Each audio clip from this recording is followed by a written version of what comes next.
Hi everybody, welcome to another episode of Terry's Tennis Tips. This is number 3 in our series. We're going to talk about the forehand today.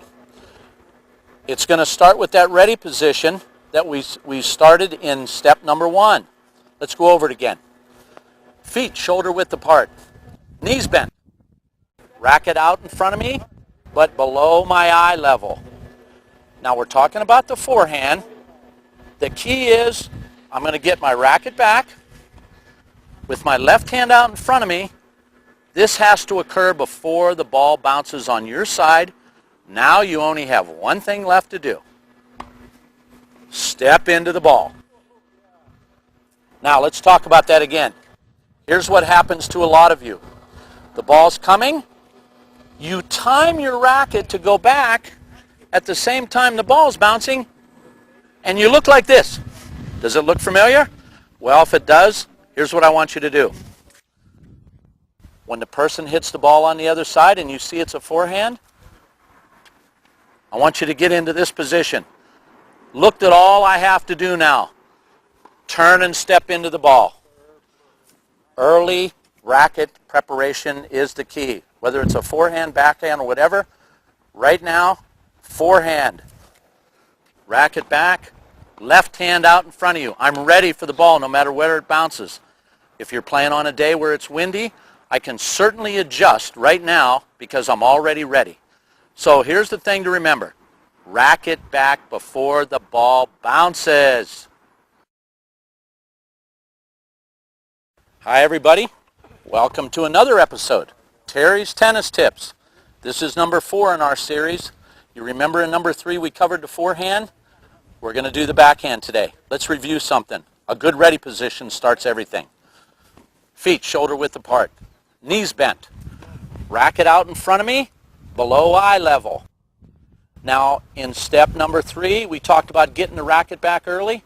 Nothing's different here. If you have a two-hand backhand, you're going to turn, and you're going to have your racket back before the ball bounces.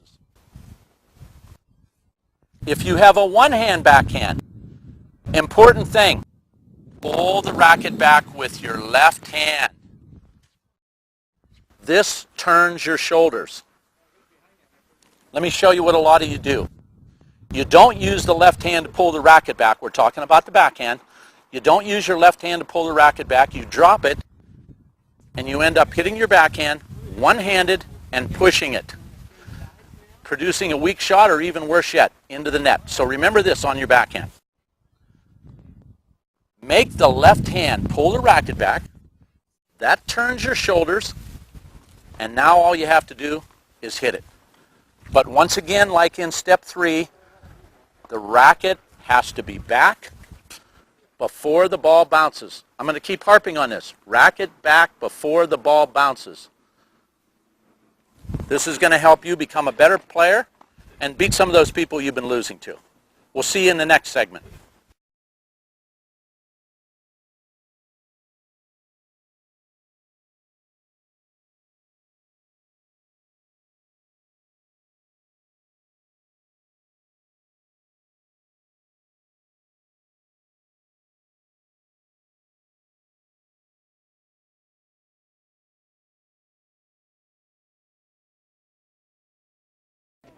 Hi everybody, welcome to another episode of Terry's Tennis Tips, trying to make you a better tennis player.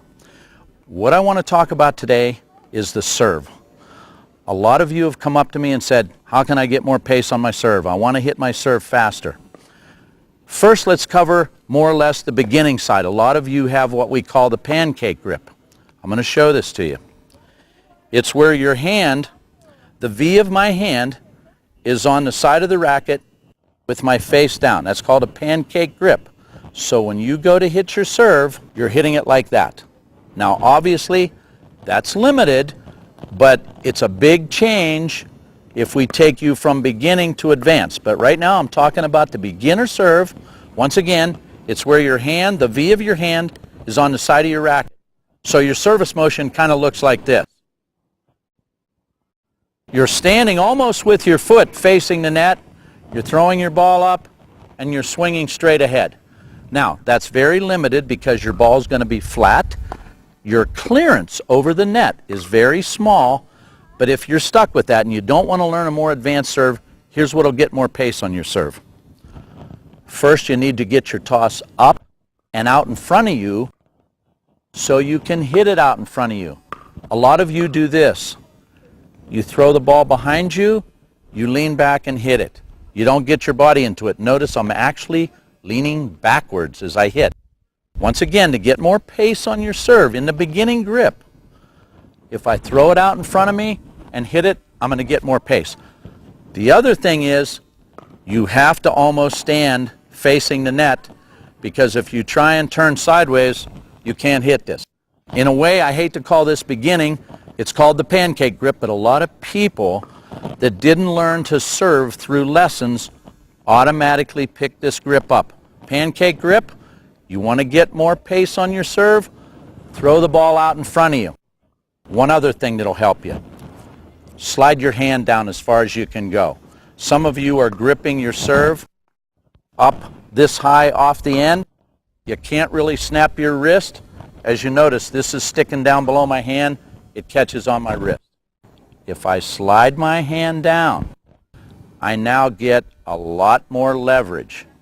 So once again, this is the pancake grip that a lot of people have. Pace on your serve, ball out in front of you, slide your hand down to the end. You're going to hit it out in front. That'll help you get more pace on your serve. Now I want to cover a more advanced type of serve. All right, everybody, we covered what we call the pancake serve. Let's talk about the more advanced serve, which you're going to have your hand in a continental grip. This is the same grip we talked about for the volley in the first few episodes. This is where your knuckle, with the racket pointing straight perpendicular to the ground, your knuckle on your index finger, which we always refer to as the base knuckle, is on the next level down from the top. This is called a continental grip. Same grip you use for your volley. Now here's what difference. First of all, here's what's similar. Let's slide your hand down to the end. Now when you face the net, remember in the episode we talked about the beginning serve, pancake serve, you were facing the net. Now you're going to turn sideways a little bit more.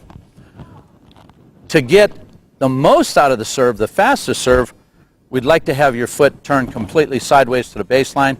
I don't recommend this right now for 3-0, 3-5, maybe even 4-0, that's a little extreme, but advanced. The reason the foot is turned completely sideways, when I go back, it allows for extreme shoulder rotation. Just kind of like a baseball pitcher on the rubber of the pitcher's mound. When he turns sideways, he's ready to release his pitch like this. I'm suggesting this. Let's compromise. Instead of completely sideways, let's open it up a little bit. A lot of people like to say, let's point my left toe toward the net post. I don't quite like it that far. I like to keep it a little bit to the right of the net post as I'm facing the net. Now, in this pose, we still throw the ball out in front of us. Make sure, let's have our toss, let's have our hand like a platform, the ball out in the end of the fingertips, supported by the thumb. Let me show you that again. The ball is out in the end of my fingertips. I'm going to put my thumb on top. Here's what that allows me to do. As I start my toss and go up, I can release the thumb, and it's like a platform. Notice my arm is straight too. Some of you do this. You bend your arm, the toss comes in too short, you're going to end up hitting behind you. If I throw my ball up correctly, it should land out in front of me and come down about a foot inside the line. That's ideal for me to hit my serve. It could even be a little farther.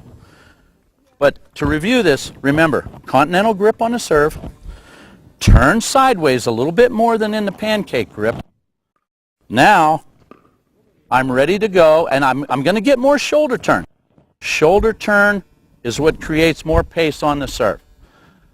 One other thing I'd like you to do. Make sure you bounce the ball the same number of times. Rituals. If you bounce the ball twice, do it every time, even on your second serve. Here's what else I want to see. Let the air out of your body. So after I bounce twice, I look at my target, I let my air out. If you've ever watched a basketball game and you watch a basketball player go to the free throw line, he is going to bounce the ball. He's going to look at the rim. He lets his air out. That makes sure you're nice and relaxed. If you don't do this, and you don't make an effort to let your air out, you could be breathing in. And that's like holding your breath when you serve, which tightens you up. You're going to be like a robot. You're not going to get any power on your serve. So remember, whatever number of bounces you like, it can be 5, it can be 3. Mine is 3. I look at my target. I let my air out. The other thing it does is it makes you take your time. So when you're serving at 40 love, if you're serving love 40, you're relaxed. You're going to get more serves in with more pace if you let your air out.